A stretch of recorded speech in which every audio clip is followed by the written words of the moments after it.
उत्तर प्रदेश से शुरू हुआ बुलडोजर जस्टिस बाद में दूसरी भाजपाई रियासतों में जैसे आसाम, उत्तराखंड, दिल्ली, मध्य प्रदेश, राजस्थान वगैरह में भी नजर आता रहा और रीसेटलमेंट में देरी बेघर लोगों की तकलीफ को और ज्यादा बढ़ा देती। इसमें भी खासतौर से एक ही समाज के लोगों के खिलाफ ये एक्शन ज्यादा नजर आता है। इन इवेक्शंस में शदीद नुकसान होने के बावजूद स्टेट एडमिनिस्ट्रेशन ने इनके रहने के अल्टरनेट इंतजाम कभी भी नहीं किए। बड़ी तादाद में घर या बिल्डिंग्स बिना परमिशन के बनी हैं। फोर्स्ड इविक्शन की रिपोर्ट इंसानियत के लिए परेशान करने वाली है। असल संजीदा काम एक ऑर्गेनाइजेशन ने किया है जिसका नाम housing and land rights network HLRN है।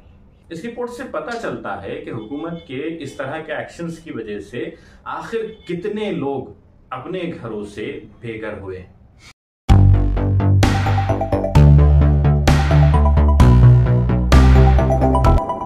अस्सलामुअलैकुम, आदाब।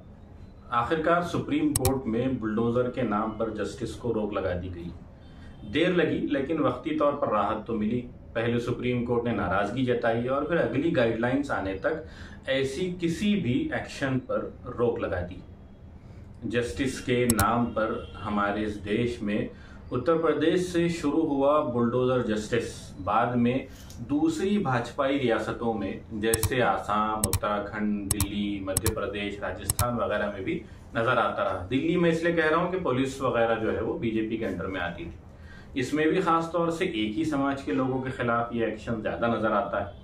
किसी के खिलाफ कोई शिकायत मिलती है और जाहिर सी बात है कि हमारे देश में बड़ी तादाद में घर या बिल्डिंग्स बिना परमिशन के बनी हैं, तो बिना इजाजत की बिल्डिंग्स बताकर कॉरपोरेशन इसे तोड़ देती।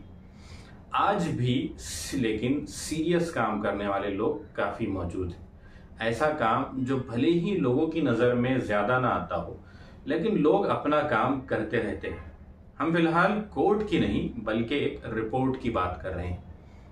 जिस संजीदा काम का मैंने जिक्र किया हूं वो हमारा ये वीडियो तो है ही, इसलिए आपसे रिक्वेस्ट है कि इस चैनल को आप सब्सक्राइब कर लें। लेकिन असल संजीदा काम एक ऑर्गेनाइजेशन ने किया है जिसका नाम housing and land rights network HLRN है।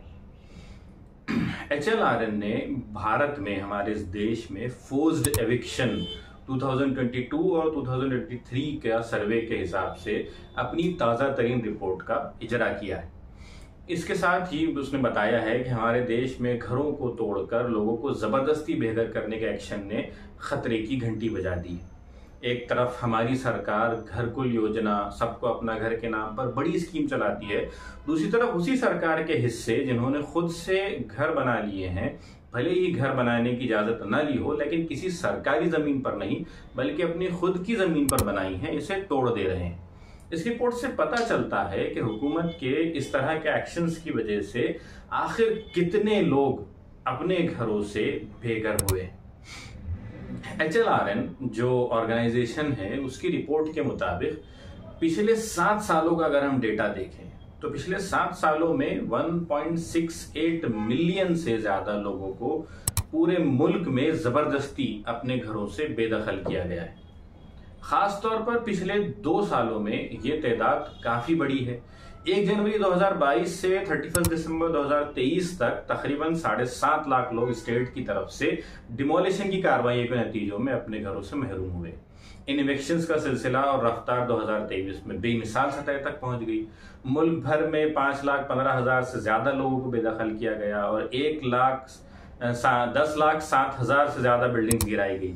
ये डेटा हिंदुस्तान के राइट टू लिव को खुले तौर पर डैमेज करता है और उनकी सिचुएशन को और ज्यादा बेहाल करते हुए हमारे सामने उस सिचुएशन को पेश करता है। पिछले 2 सालों के दौरान सेंट्रल, स्टेट या लोकल सतह पर स्टेट एडमिनिस्ट्रेशन ने 1.5 लाख से ज्यादा घरों को तबाह किया है, जिससे बड़ी तादाद में लोग बेघर हुए हैं। इन इविक्शंस का पैमाना हैरान करने वाला है। औसतन 2023 में हर रोज 294 घर तोड़े गए, हर घंटे 58 लोगों को अपने घरों से बेदखल किया गया है। इसके मुकाबले में साल 2022 में 46,000 प्लस घरों को तोड़ा गया और 2,22,000 से ज्यादा लोगों को बेघर किया गया, जिसकी तादाद रोजाना 129 घरों तक पहुंचती है और हर घंटे 25 लोगों को बेदखल किया जाता है। फोर्स्ड इविक्शन की रिपोर्ट इंसानियत के लिए परेशान करने वाली है। डेटा से ये भी पता चलता है कि इस अरसे के दौरान जबरदस्ती बेदखल किए गए लोगों में से 31% तारीखी जो है पहले से ही पसमानदा ग्रोह से ताल्लुक रखते थे, जिनमें SC, ST, OBC या खाना बदोश कम्युनिटीज जो होती हैं, या जो महाजर मजदूर होते हैं, ट्रैवल करके कहीं और काम करते हैं, या फिर रिलीजियस माइनॉरिटीज जो हैं, वो इन्हीं लोगों पर खास तौर से ये एविक्शन प्रोसेस हुआ है। अगर हम इसके परसेंटेज को देखें तो 58.7% स्लम की सफाई, एनक्रोचमेंट हटाने और शहर की खूबसूरती के बैनर तले ये हुआ है। बेघर करने की दीगर वजूहात में बेसिक स्ट्रक्चर और डेवलपमेंट प्लान्स 35%, एनवायरमेंटल प्रोजेक्ट्स और कंजर्वेशन की कोशिशों के नाम पे 4.7%, डिजास्टर मैनेजमेंट के नाम पे 0.7%, और इस तरह दूसरे रीजंस के नाम से जो है घरों को तोड़ना, मकानात को तोड़ना, ये सिलसिला हमारे देश में चल पड़ा है। हमारे देश में राजधानी दिल्ली में ये एक्शन सबसे ज्यादा देखने में आया है। वो म्यूनिसिपल अथॉरिटीज के जरिए हो, पुलिस के जरिए हो, ये बहुत ज्यादा देखने में आया है। सिर्फ 2022 और 2023 में 78 केसेस दिल्ली में रजिस्टर हुए। 2023 में दिल्ली के एडमिनिस्ट्रेशन ने तकरीबन 2.8 लाख लोगों को अपने घरों से बेदखल किया, जो कि हिंदुस्तान में किसी भी जगह के मुकाबले में सबसे ज्यादा है। इन इविक्शंस में शदीद नुकसान होने के बावजूद स्टेट एडमिनिस्ट्रेशन ने इनके रहने के अल्टरनेट इंतजाम कभी भी नहीं किए। 2023 में 82%, 2022 में 58% केसेस रिकॉर्ड रहने के बावजूद कोई हल नहीं दिया गया। बेघर होने वालों को दोबारा आबाद करने या अल्टरनेट घर की पेशकश नहीं की गई। जो लोग मुतासिर हुए उनके हुकूक की ये सही अंदाज में इंडियन लॉज के फ्रेमवर्क और इंटरनेशनल स्टैंडर्ड्स की जो है ये खिलाफ वर्जी। ज्यादातर मामलात में रियासती एडमिनिस्ट्रेशन ने हिंदुस्तानी अदालतों या इंटरनेशनल लॉज की तरफ से जरूरी ज़ाब्तों की पाबंदी किए बगैर तोड़फोड़ किए। दिल्ली हाई कोर्ट के सुदामा सिंह और अजय माकन के फैसलों में, जिसमें मुनासिब तौर पर रीसेटलमेंट करने की गाइडलाइंस दी गई है, उन्हें नजरअंदाज किया गया। नतीजा, इन जबरी एक्शंस ने इंसानी हुकूक की बड़े पैमाने पर खिलाफ वर्जियां की। HLRN का अंदाजा है कि भारत भर में, हिंदुस्तान भर में तकरीबन 17 मिलियन लोग बेघर होने के मुसलसिल खतरे में जिंदगी गुजार रहे हैं। इस बहरान की शिद्दत को देखते हुए ऑर्गेनाइजेशन ने सेंट्रल और स्टेट गवर्नमेंट्स को कई सिफारिशात पेश की। उन सिफारिशात में जो चीजें शामिल है वो ये कि HLRN ने सबसे पहले तमाम एक्विशंस को फौरी तौर पर रोकने का मुतालबा किया है, ताकि पहले इसकी गाइडलाइंस पर बात हो और फिर प्रोसेस को आगे बढ़ाया जाए। चाहे इसकी वजह कुछ भी हो, जब तक कि मुनासिब अमल को यकीनी नहीं बनाया जाता और अल्टरनेट घर की जमानत नहीं दी जाती, सारे प्रोसेस को रोक देने की ऑर्गेनाइजेशन ने मशवरा दिया है। ऑर्गेनाइजेशन ने जरूरी लीगल प्रोसेस को फॉलो करने की अहमियत पर जोर दिया है, ये दूसरा मशवरा है।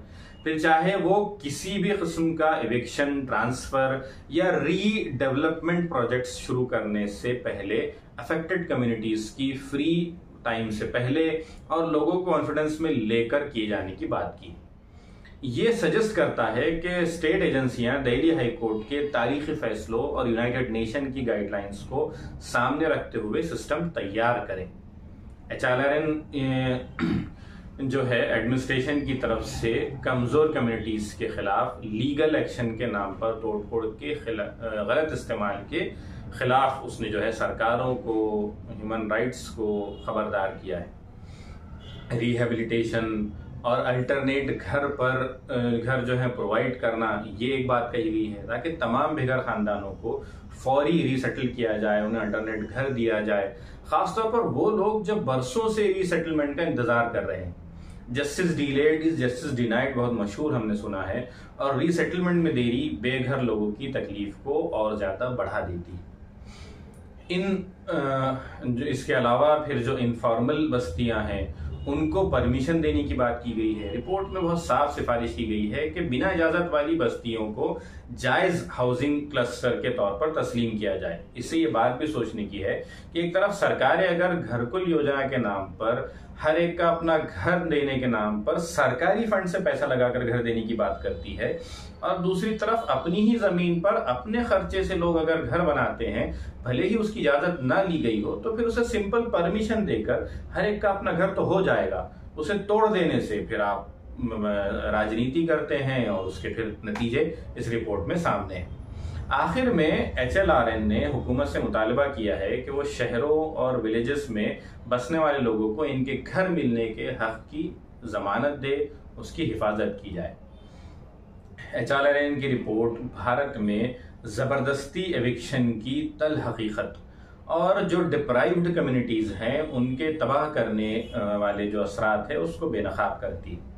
क्योंकि मुल्क एविक्शन के बढ़ते हुए बहरान से दो चार है, हुकूमत के लिए जरूरी है कि वो इन एविक्शंस में शामिल ह्यूमन राइट्स की खिलाफ वर्जियों का हल निकाले, बेघर होने के मुसलसिल खतरे के नीचे जिंदगी गुजारने वाले लाखों लोगों के साथ इस बात को यकीनी बनाने के लिए फौरी कार्रवाई की जरूरत है। राइट टू एडिक्वेट हाउसिंग, ये इसकी बहुत ज्यादा जरूरत है।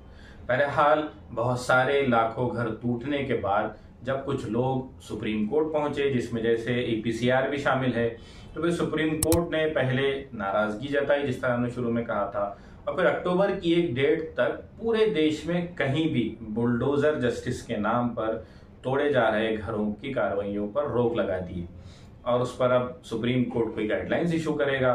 उम्मीद है कि उन गाइडलाइंस में जो मशवरे HLRN ने दिए हैं उनको शामिल किया जाएगा, और ये जो किसी को कन्विक्शन होने से पहले सजा देने वाला जो निज़ाम है, या एक की गलती की सजा पूरे घर वालों को देने वाला निज़ाम है, इस पर उम्मीद है कि अब शायद रोक लगेगी।